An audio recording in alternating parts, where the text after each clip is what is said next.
with a focus on Sephardic identity. I would like to give the word to Heide now, and she can start sharing screen. Thank you very and much. do the presentation. It's wonderful that so many people joined. I'm very happy about that.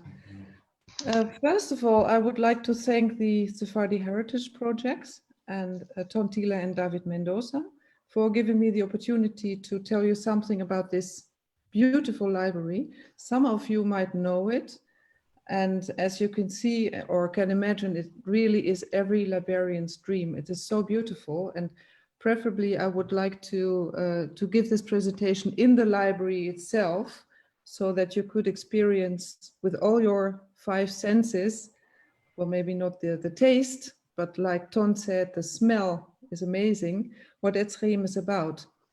And I have to say that digital presentations like this are really next level for me, as usually the people who know me know that I would stand in the library with the books around me, talking about the books. And now I have a lot of distance to the books and also to you as a public. But I hope that I can take you with me in the passion that I have for the collection and also for its history. And today I would like to share with you some manuscripts and printed books that, in my view, reveal a very strong and cherished Iberian identity. And to understand how we can see that and what it means, let me first give you some background on the history of Ets Haim. Ets Haim means tree of life, and the library is 404 years old this year. It is the oldest active Jewish library in the world. From 1675 on, it is housed in the historical complex of the Portuguese synagogue in Amsterdam. And you can see on this slide that it is lit by candles, by candlelight, and there's no electricity or heating in the synagogue. I will come back to that a little bit later on. The first refugees from the Iberian Peninsula arrived in Amsterdam shortly before the year 1600, and here education was provided to close the gap of the many generations of new Christians who knew little about their own Jewish tradition. And this was when the school was built that already soon after its foundation impressed and moved many visitors, especially because of the excellent quality of the curriculum. It was founded in 1616, and the library Ets Haim was part of the Talmud Torah school. Over time, the name Ets Haim became synonym for both school, Talmud Torah, and the library. In 1637, a charity, it was called a brotherhood, also called Ets Haim, was established with the purpose to provide financial support for students of the school who might not be able to finish the school for lack of funding. And so in the 17th century, Ets Haim was the name of the school, the library, and also this brotherhood, the charity. In 1648, we find the first documentation of how exceptional the school Ets Haim was in the Jewish world by someone who traveled from Prague to Amsterdam, Jesaja Horwitz. In the appendix to his book, Shnei Luchot HaBrit, the son of the author, he was called Shabtai Sheftel Horwitz, tells us that he was moved to tears by Ets Haim. And I quote, "There I saw little children studying the whole Torah and then the rest of the Bible. After that, the whole Mishnah, and only when they were older, and that means about 13 years old, they started to learn Talmud and the commentary of Rashi. Moved to tears, I asked myself why we don't use this method in our country.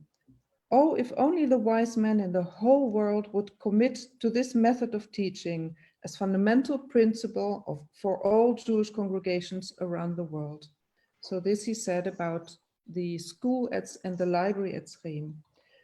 As I mentioned before, in 1675, the Portuguese congregation moved to its current location. And this was the classroom of the school Ets Haim from 1675 on until the Second World War. There was a connecting door to the library, And on the wooden panels on the wall, you can see the names of the members of the charity. All members were listed in registers, but from 1728 on, the names of these financial backers were also recorded on the wooden panels on the wall, and they include also members from the early days of the charity. After the war and to this day, the former classroom is used as the so-called winter synagogue, and I promised you to come back to the fact that the big synagogue doesn't have any electricity. The winter synagogue has heating and light, so the services in the winter usually are taking place in this in the winter synagogue.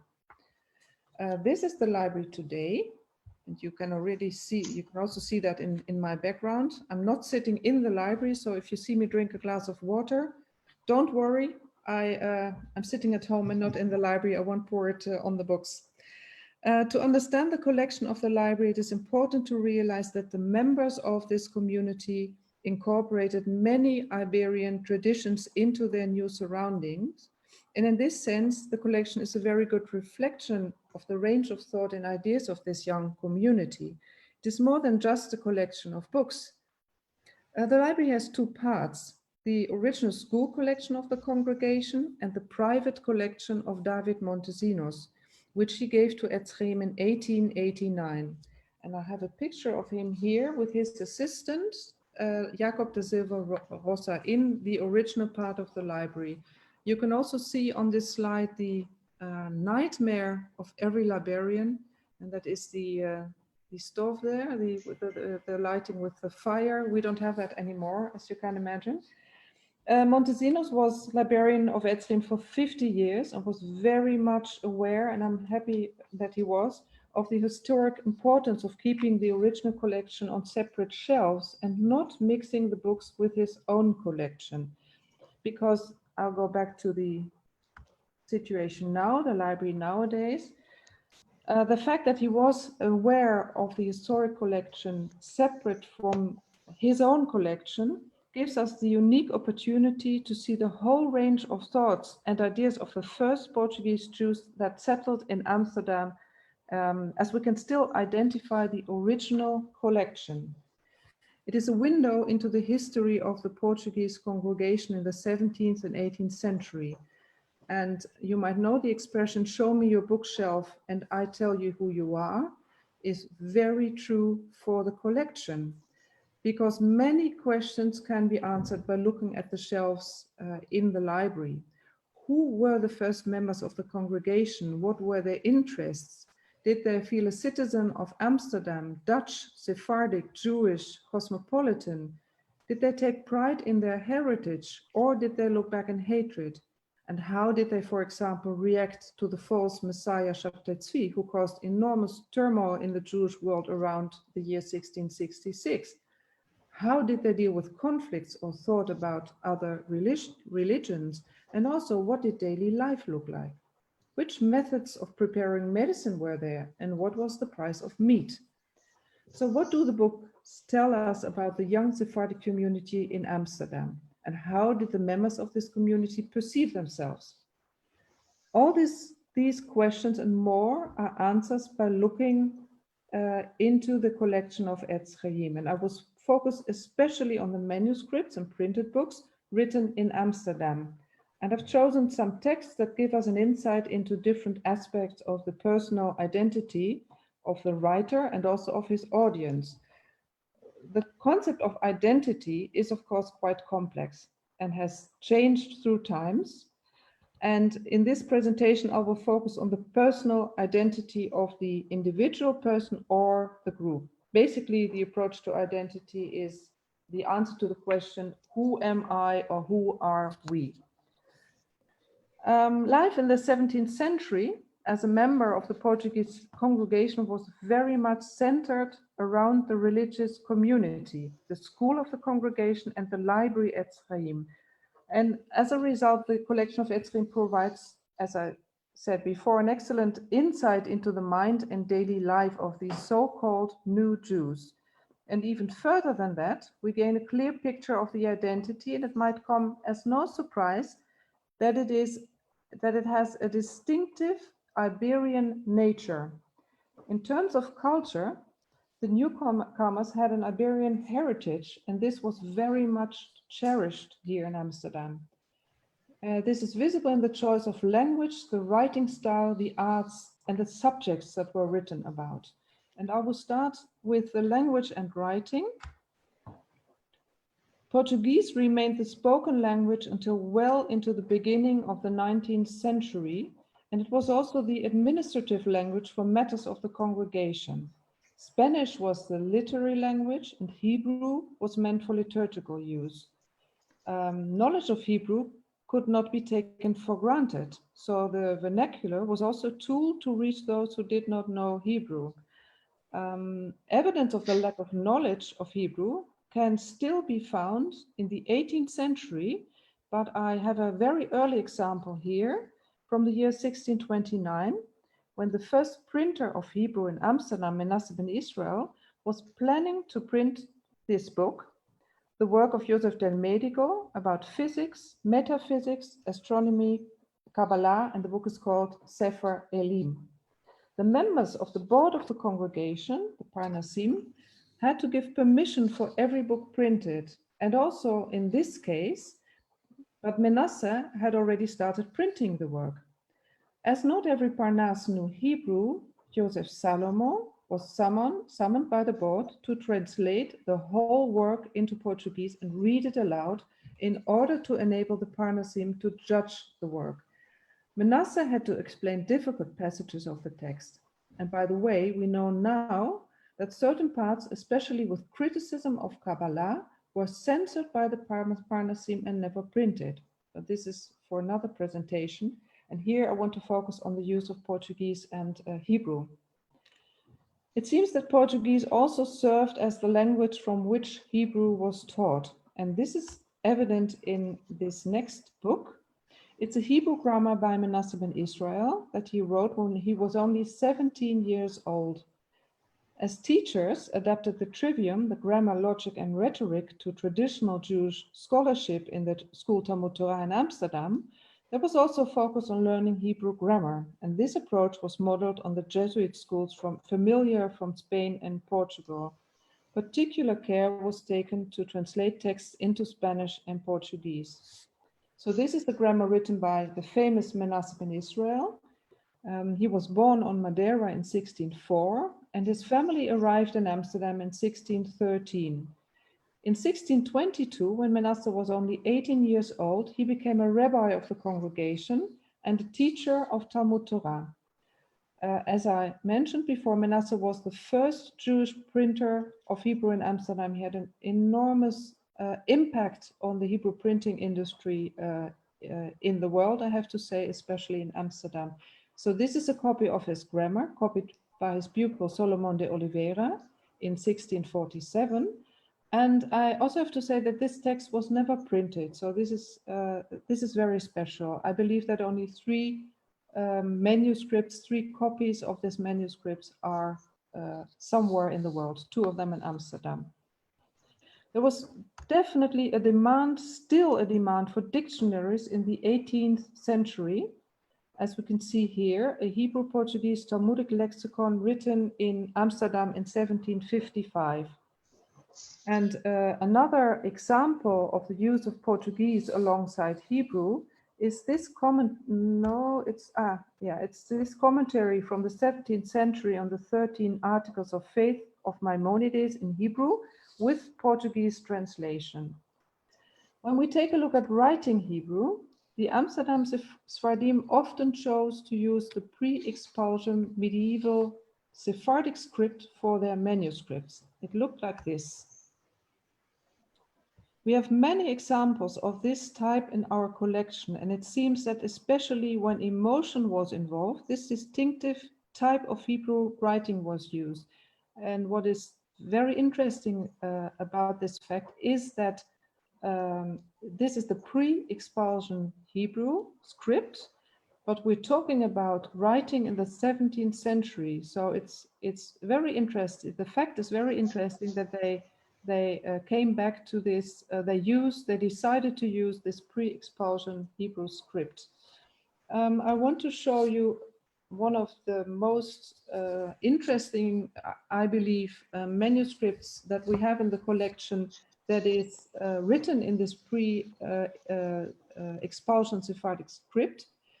This is a good example of the emotional connection with the pre-expulsion Hebrew. It's a letter from the Amsterdam congregation to Shabtai Tzvi. And who's Shabtai Tzvi? Shabtai Tzvi claimed to be the Messiah, the Jewish Messiah, and the congregation wrote the letter to support him. And we're talking about the year 1666 here. The congregation asked him, what should they do? Would Tzvi come to them or should they come to him? And this is all written in this letter, all these questions. And this letter was definitely sent, but never arrived, never reached Tzvi, as it became clear that he obviously was not the Messiah. Very few traces of this episode are found in Ets Haim, as there seems to be evidence that this unfortunate chapter was best forgotten. And also, you would say, why do we have the letter in the collection when they really try to erase all the evidence of this chapter? This letter had long been lost and only came back into the collection in 1933, when a German bookseller offered it to Ets Haim, 1933, because he felt that it belonged there. In my view, the fact that it came into the collection into the 20th century saved it from the 17th century effort to erase this part of history.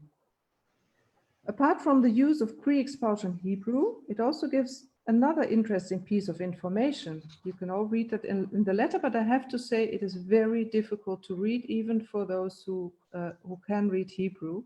It looks a little bit like Arabic, some people say. So what this letter also says, and I quote, is this letter is written in the name of all Israel and his servants among the Spanish exiles now living in Amsterdam. So interesting piece of information about how the Amsterdam Jewish congregation felt. This is, and there's another one in the same pre-expulsion script, 4 Kabbalistic discourses. This is a late 17th century copy, and a polemical treatise by Isaac ben Jacobs das Portas against David Mendes da Silva on the value of private prayer. It was written in Amsterdam in 1720. Also, both written in the same pre-expulsion Hebrew script.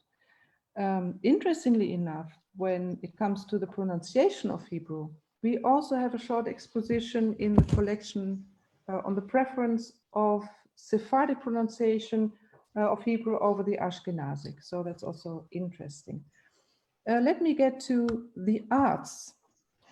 There had been a strong tradition of biblical and exegetical parody in Spain. So literary academies have been an important part of intellectual life on the Iberian Peninsula during the 16th century, and they played a major role in developing poetry, drama, and prose. In Amsterdam, this tradition was continued. Poetic societies, poets' guilds were established for the cultivation of Spanish poetry. I will give a few examples of the poetic Iberian heritage. This is one. The author of this work, Diálogo dos Montes, was Rejuel Yesurún, his Spanish name was Paulo da Pina, who composed this play in 1624 when it was performed in the synagogue Bet Yaakov, the first Sephardic congregation in Amsterdam, on the occasion of the Shavuot festival.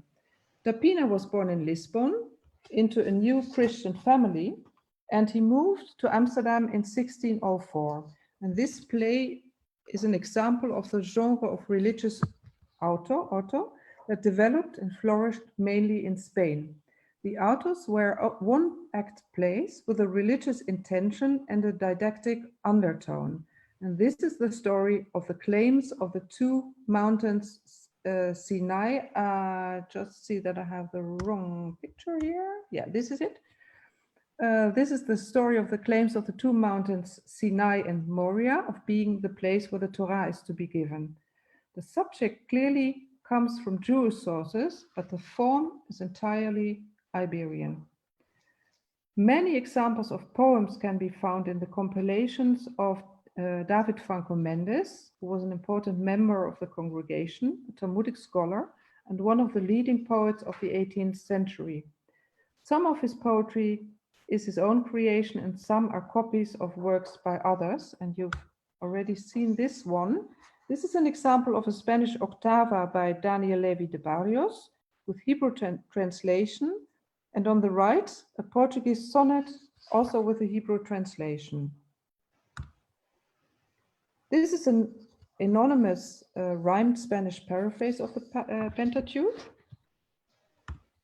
And this is a polemical discourse composed in verse by Abraham Gomez Silveira, also written in Amsterdam about 1680. It is a theological debate between a Calvinist minister, a Catholic scholar, a learned Turkish Muslim, and a Jew, wherein each defends the supremacy of his own religion. That's also something that you might want to know. We have a lot of polemics in the collection of Ets Haim. Very, very interesting to read. We also have some examples of calligraphy, which I feel are very much influenced by Iberian motifs. This always makes me think of the Alhambra in Granada. Maybe you know what I mean when you see this slide. On the left is a Spanish translation of Hebrew prayers according to the Sephardic Rite, copied by the master scribe Yehuda Maccabeo in 1650. Then in the middle, you see the polemical work Providencia de Dios. It was originally written by Saul Levi Mortera in Portuguese, and when it was complete, it was sent to Moses Rafael d'Aguilar, Chacham of the Sephardic Congregation of Amsterdam, who revised it and translated it into Spanish. On the right, the Respuesta by Isaac Orobio de Castro, who was a doctor, a philosopher and writer, and a leading Jewish scholar in Amsterdam. To escape the Inquisition, he fled the Iberian Peninsula in 1660. While he had already enjoyed a career in medicine in Amsterdam, de Castro also became an active polemicist. This elegant manuscript, copied in Amsterdam by Abraham Machoro, with a drawn frame in the style of Yehuda Maccabeo, Yehuda Maccabeo illustrated the manuscript on the left, is a response to Juan de Prado, a Spanish Jewish doctor who rejected the authority of rabbinic tradition. Now, we get to the subject of Kabbalah, because Kabbalah definitely was a subject that this congregation was interested in. Gerona had been a center of Kabbalah in the 13th century, and from there it shifted to Castile. In the beginning of the 14th century, the Kabbalah in Spain underwent a crisis in creativity. No extensive works of Kabbalistic thought were written during the generation preceding the expulsion. However, immediately after the expulsion, in the beginning of the 16th century, many Kabbalistic treatises were written by the Spanish refugees.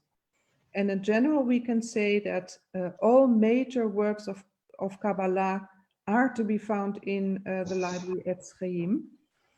By the early 18th century, older Kabbalistic and Lurianic works spread across Europe, and Kabbalah was widely read in Amsterdam, especially because Amsterdam was a center of Jewish printing, and many Kabbalistic works were printed in Amsterdam from 1650 onwards.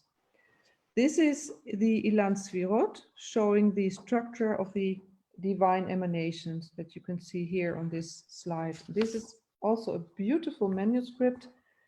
The book is called Puerta del Cielo, Gate of Heaven, and it is a Kabbalistic work about God and the cosmos. It was written by Abraham Cohen de Herrera, who was born in 1575 and went to Amsterdam, we think after 1590, and there he converted to Judaism.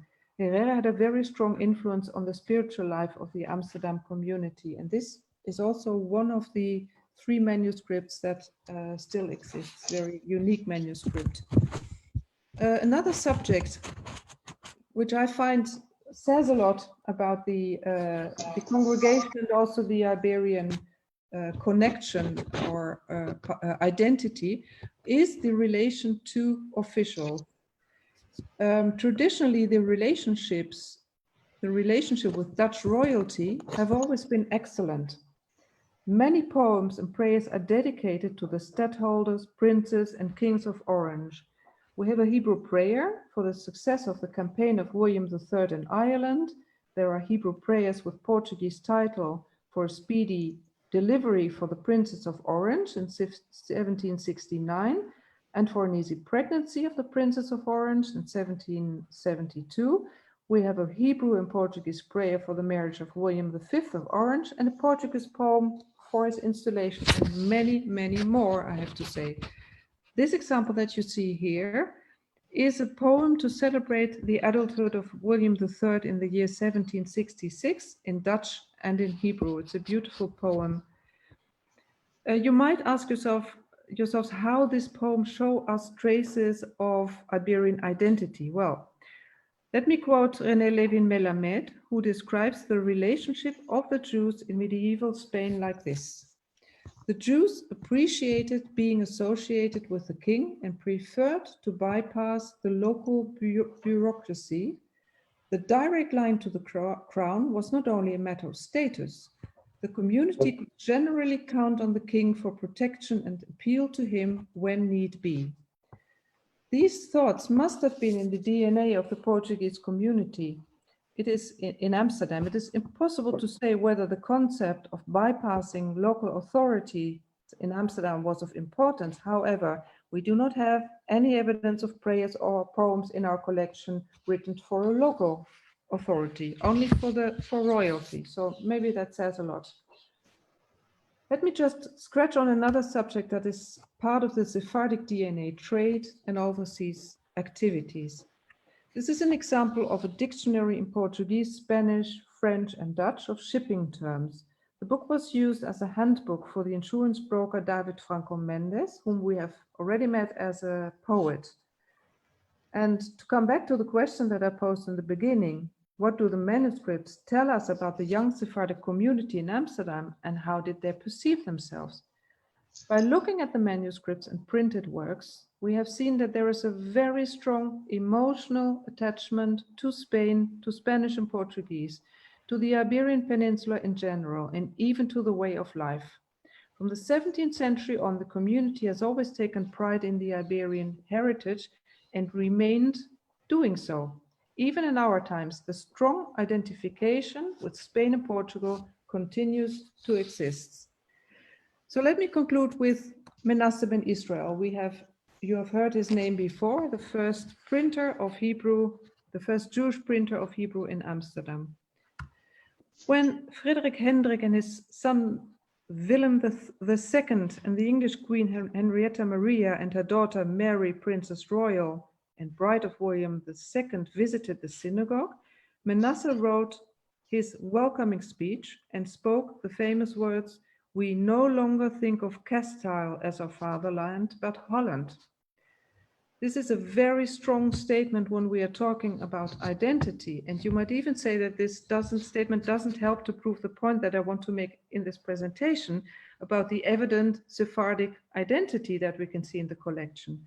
The examples that you saw allow us a view into the Sephardic mind and soul. And in terms of identity, one cannot get much closer to the lives and hearts of the 17th and 18th century Portuguese Jew in Amsterdam than we did today. Maybe we can look at it like this. The Iberian Peninsula was their native country. Holland was their homeland and Sfarad their heartland. And this emotion is something that clearly is visible in the collection of Ets Haim. This should have been the last slide in my presentation, but talking about emotion, I decided to sneak in 2 more slides because they are so beautiful. I hope that you will enjoy them. This is Ketubah, a marriage contract for Abraham de Pinto and Rachel Rovigo, and it is signed by Menasseh ben Israel. It is absolutely beautiful, and I know that on this slide you can't see that much, so this is my first the first time that I will invite you to Ets Haim, to the library, to have a look at the marriage contract in real. And the other manuscript I would like to show you is this one. This is the famous Amsterdam Haggadah. Maybe you have heard of it before. It is very beautiful. It is a printed work, and it is the very first time that copper engravings were used in a Jewish book. 1695, printed in Amsterdam. And the interesting thing is that the copper engravings were taken from a Protestant Bible by Matthäus Merian. And someone, Abraham Bar Jacob, adapted them for this Haggadah, for this Jewish book. So it has a very Christian feel, but it is absolutely beautiful. And to this day, as far as I know, it is reprinted. It also has a map of the Holy Land in, you can see that on the slide as well. Very, very beautiful. What also is interesting, I just told you about the 1666, I don't know, can I call it the Shabtai Tzvi disaster? The fact that Shabtai Tzvi wasn't the Messiah. This is printed in 1695, and you will find around the map, you will find some hints to Kabbalah and Messianism, which is very interesting, because the board of the congregation just didn't want anything to hear about Messianism anymore after 1666, but it is all in there. So if you want to visit the library, that is of course possible. There are tours given by myself or by special tour guides. So that's always possible to book a tour. And also, if you want to do research in the library, you are very welcome. We are not a museum. It looks like we are, but we mainly are a research library, so you are very welcome to do your research. I have to say one little thing, that we are not an archive. The archives of the Portuguese congregation are housed in the municipal archives of Amsterdam. So if you really want to do family research, maybe that would be the first point, the first place you should go to. But you can also, of course, always try to find something in the library itself. We have 600 manuscripts, 25,000 printed books, and I'm absolutely sure that there will be something to your liking. Thank you very much. Thank you. Ton, do you want to see if there's any questions? Well, as of this moment, there are no questions on chat. Okay. There are a lot of thank yous for a brilliant and very interesting presentation. So Pleasure.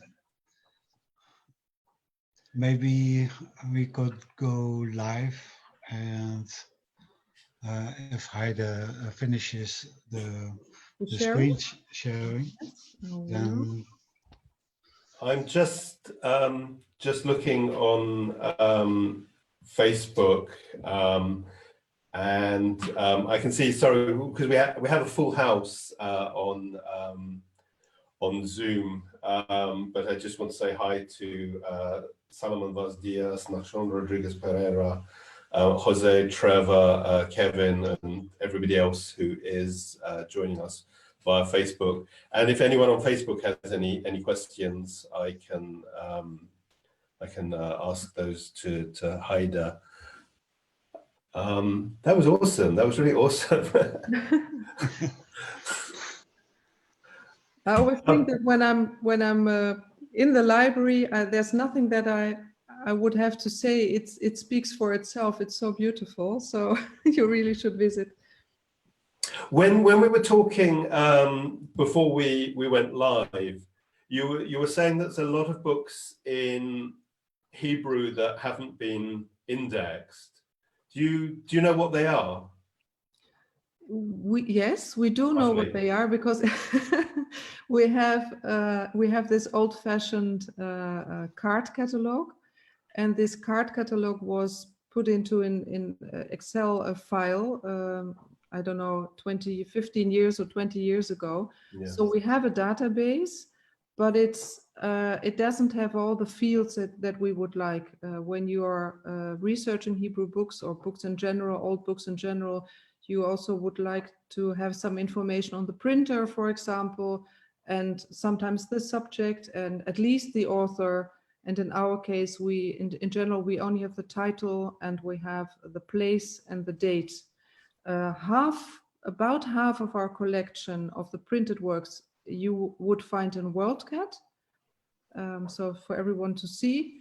And all the manuscripts are digitized, and you would find them on our website, Ets Haim manuscripts.nl. That's really absolutely beautiful. So all the manuscripts that I've shown you today, you could find there. But we still have quite a lot of work to do, and we are looking for funding for the cataloging at the moment, because we really want to be able to offer a complete catalog. That would be absolutely great. Peter is asking how the collection survived the Holocaust. I mean, were they just left in place in Amsterdam? Or No, it wasn't left in place. The library was closed by the Nazis. And they also, after a while, put all the books in crates and shipped them to Germany, to a place very close to Frankfurt. And well, and there they wanted to do the research. I never know how to call it in English. There was this Institute for the Research of the Jewish Question. Yeah. And that Hitler wanted to do. I'm not quite sure what Hitler wanted to do, to be honest, with this institute. And so the books and artwork and silver, everything went there, and also the collection of Ets Haim. But we got it back. The Germans didn't have time to open the crates. So we were very lucky. Yeah. Most of it we got, well, all of it we got back. We had some losses, but that was more after the war, because after the war, the congregation was very small, because most of them were killed in concentration camps, and there were not enough people to take care of the books. So we had some losses during the first chaotic years after the war, but the books came back. Okay. I can see Bernard has a hand up, but Monique and Daniel are asking, Spanish was the literary language, but you showed examples of poems in Portuguese. Are there many poems and other literary texts written in Portuguese? Yes, I think so. We also have quite a lot of poetic texts in Portuguese and in Spanish, both of it. Yes, we have. And the best thing is to have a look at the manuscript website to have a look yourself, and there are really beautiful things there. But a lot of the printed books, the literary printed books, are in Spanish. Okay, Bernard, shall I unmute? Oh gosh, what have I just done? Bernard, I will try and unmute you if you have a question. You are unmuted, Bernard. Hi, Heide, I just want to thank you for that presentation, which was not just brilliant, but it actually explained the emotional and the cultural and socio-historical importance of Iberia to the Jews who had settled in Amsterdam in a way that I have never heard or understood so completely. So that was absolutely brilliant. Can I ask you a specific question? And it's about Shabbatai Tzvi and his followers. I know that I had an ancestor, Samuel Binyamin Musafia, who was a rabbi in Amsterdam before going off to become doctor to the King of Denmark. And he was one of the people who I know was a very strong supporter of Shabbatai Tzvi, but I hadn't understood the extent to which the community were supporting and following him. I wonder if you could expand a little bit on what happened when people realized that Shabbatai Tzvi wasn't the Messiah. How did the community respond? And what happened? Was there any kind of action or reprisal against people who they felt had supported him too strongly? Well, the board of governors in the beginning was also very much in favor of Shabbatai Tzvi. After a while, there weren't any more, and it was not so much that they had problems that people had strong feelings about Shabtai Tzvi before 1666 or in 1666, but after that, it was not possible. I mean, they didn't want to hear anything about Shabtai Tzvi or Messianism anymore. We have evidence in the library that there is this specific book that I have in mind that was censored. So the Board of Governors didn't want this book to be read by the congregation because it was about Shabtai Tzvi and Messianism and everything. So after 1666, I mean, it was not possible to talk aloud about Shabtai Tzvi. I personally don't know that much about what happened after 1666 with the congregation. What I know is that before that, the congregation, all the people sold their houses. They were dancing in the street. The only thing they wanted to do is to get to Shabtai Tzvi. And that means that when he wasn't the Messiah, when they found out that he wasn't the Messiah, it really was traumatic. It really was traumatic for quite a long time. And also, I mean, the fact that the Board of Governors tried to erase the evidence of this episode also says a lot. But I don't know that much about it. I'm not a historian, but I'm sure that many things also can be found. I mean, I'm not quite sure, but I think that many things can be found in the archives about what happened after 1666 exactly. It would be interesting to have a look, and I can do that for you, but you can also do it yourself when you have a look at our manuscript website, to have a look at this letter of to Shabtai Tzvi. If Benjamin Musafia is also on there, if he is one of the people who signed the letter, because you will find a lot of signatures under that letter. Thank you, I'll do that. Yeah. I'm most grateful. There was another question on chat. Did the Jews in Amsterdam feel an affinity with their own Iberian Jewish culture or Iberian culture in general? I would have thought that the persecutions by the Inquisition would have affected their attitude to Iberia. In other words, did they hate Iberia or did they love it? Well, it's never that black or white. So I don't think that they hated Iberia, and I don't think that they loved Iberia. They had this very strong memories from the time that, from the better days, actually. Mm-hmm. So the Iberian culture very much, of course, became Jewish culture. And they felt what I mean, I can also base that on what I see in the library. They really had this emotional attachment. Sometimes people are asking me, what do you think? If they would have had the choice and things were better in Iberia, I mean, there wouldn't have been an inquisition. Would they go to Israel? Or would they go back to the Iberian Peninsula? I couldn't tell. It's very, very difficult to say. Mm. And there is research done about that. So I'm sure there's much more to be read about that.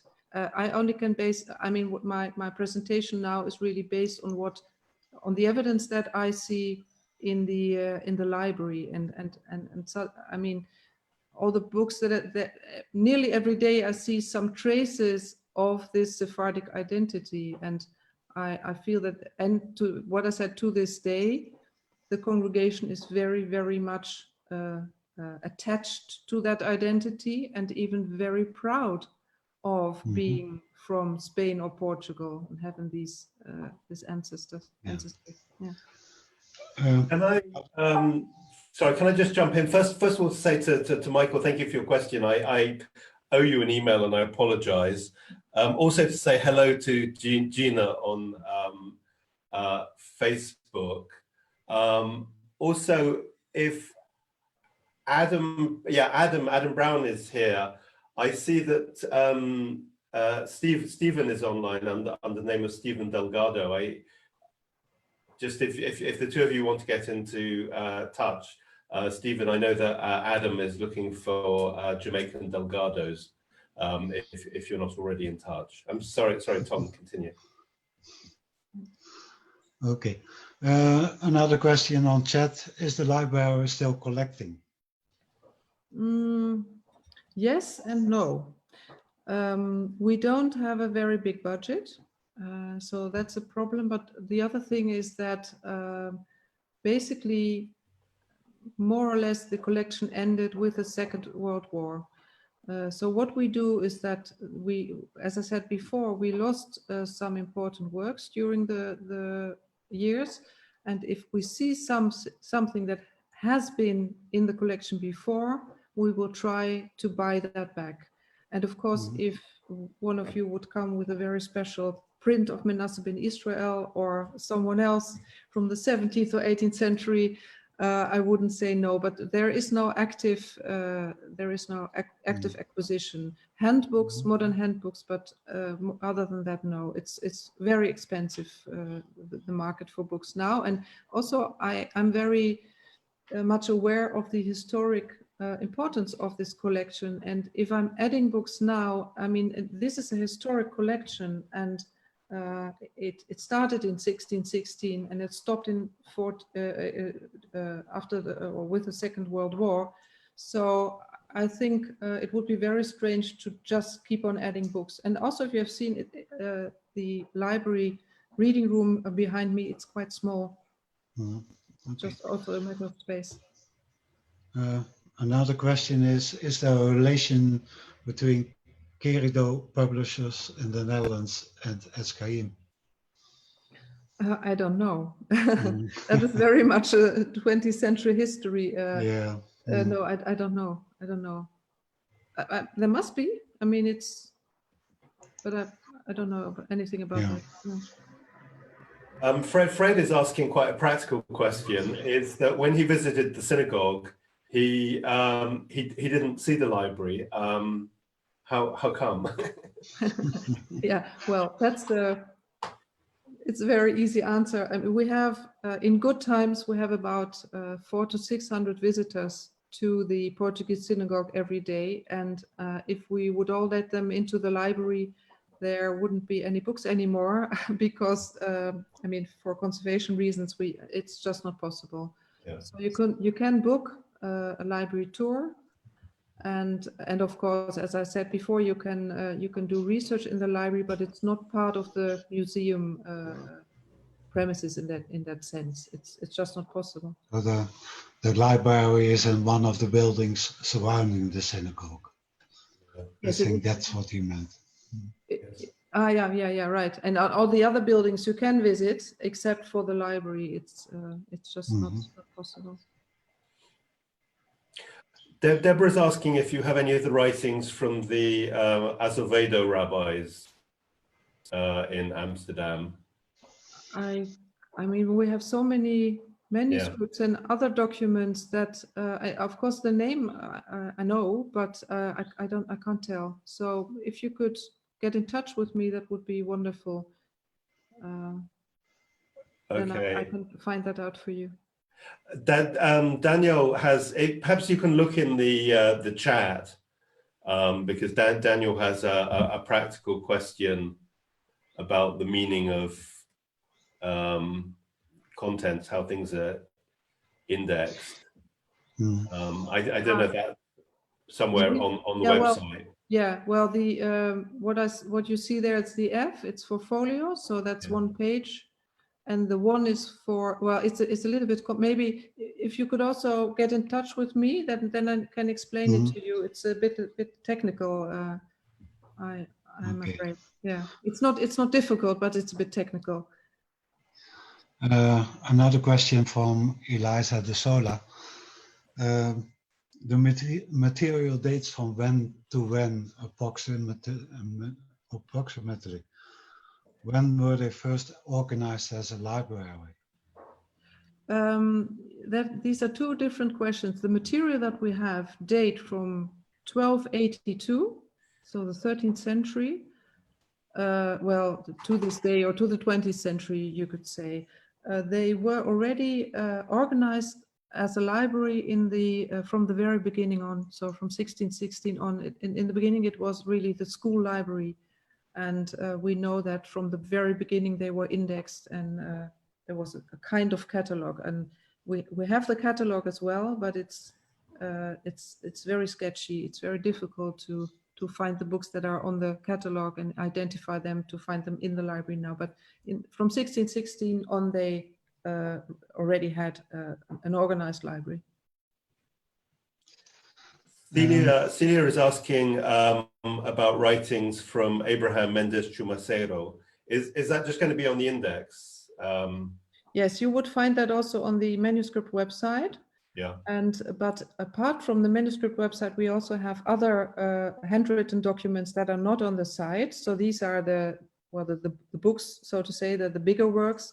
Sometimes we have just a page with that is a letter or something else, and so that is also something. If you would really want to know if we have what we have of Chumacero, you should contact me, and I could find it out. Mm-hmm. There's a remark by Stephen Nadler, who recently wrote a biography of Manasseh ben Israel. And he says, Manasseh composed his theological and philosophical works in Portuguese. Yes. And a question about timing. Were you talking about the period after Jews were expelled from Recife? I can answer that one. No, Ets Haim is older than the Dutch period in Brazil. But one of the works that you showed was Right. by Judah Maccabeo, and that one was written in Recife.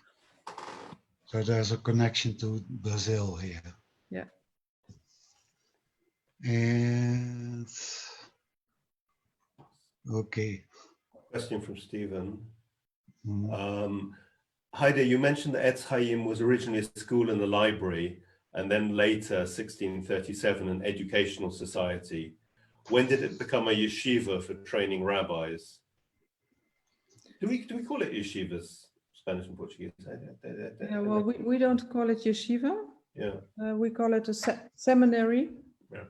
We don't know, but well, in my view, what I always say that about the first 100 years of the library, well, the school Ets Haim from 1616 on until around 1700, it was mainly, I don't know how to say it, kind of first aid, something to train, to give knowledge to the Jews who didn't know anything about their own tradition and identity anymore. I like the the sound of the clock in Tom's house. So, and after that, I believe that the function of the school changed. But I mean, I'm not an expert on that, but this is what I can see in the library itself, and maybe someone knows more about that, and I would love to discuss that with David. So from around 1700, it really became a school for educating rabbis. Before that, it was a school for educating everyone who didn't know anything anymore about Judaism or identity or these kind of things. And a question from Arnold. Are there documents from the community in Livorno and about its relationship to the Amsterdam community? Livorno, I don't think so, quite sure. Venice, yes. Okay. Yes, Venice we have, because there was, in a certain time, but I would have to look that up, there was a kind of conflict in the Amsterdam congregation.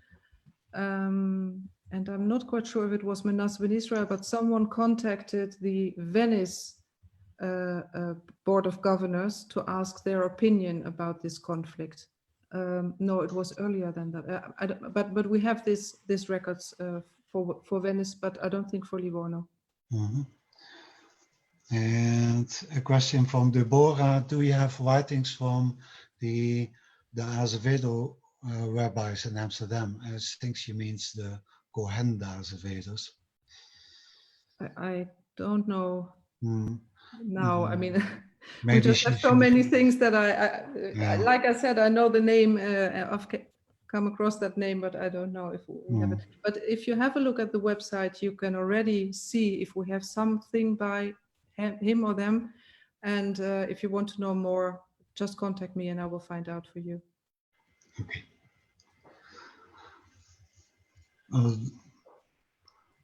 I think we are nearly reaching the end of the questions on the chat. I see the question, how do we contact you? Shall I answer that one? Very important, maybe? Yes, yes. Yeah. Yes. It's my email address is heide.warncke. And you've seen my name, I don't have to spell it maybe, at jck.nl. And JCK stands for Jewish Cultural Quarter. We're part of the Jewish Cultural Quarter. So heide.warncke@jck.nl. And I'm happy to answer all your questions. Maybe not all of them tomorrow, but I will do my best. Okay. Thank you, and hopefully you will return for a second edition. That was absolutely fascinating. I would love to. And yes. beautiful as well. Great. Thanks. Can I just thank everybody for attending, both on Zoom and on Facebook, including Gina. Yes, we remember you. And to thank those who are supporting us on Patreon. It's only through that, for example, that we were able to have access for 100 people and to extend over 40 minutes. If people who don't currently support us on Patreon want to do so, they can go to patreon.com/Sephardi. Not essential, but it would be really nice. Next week, Ton, do you want to say what's happening next week?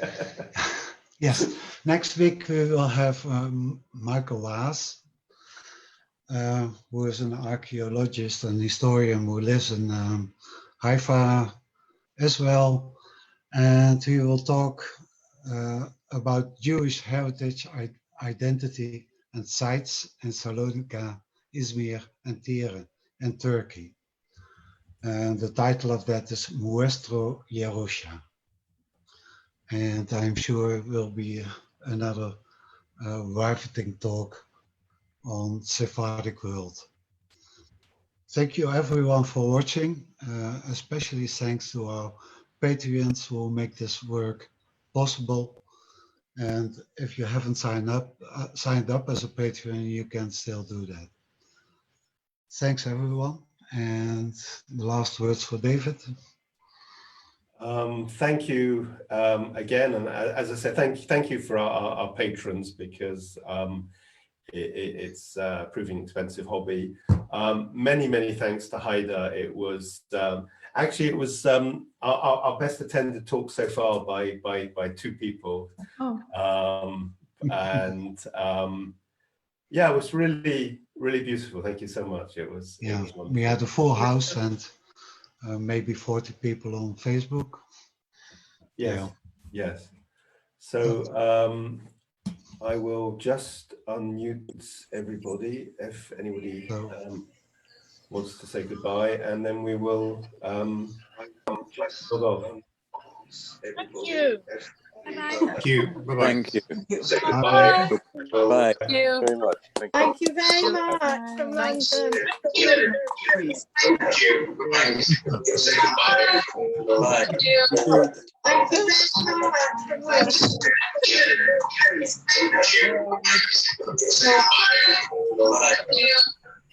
These are all people signing off. Okay. Thank you. I'll close the meeting now. Thank you.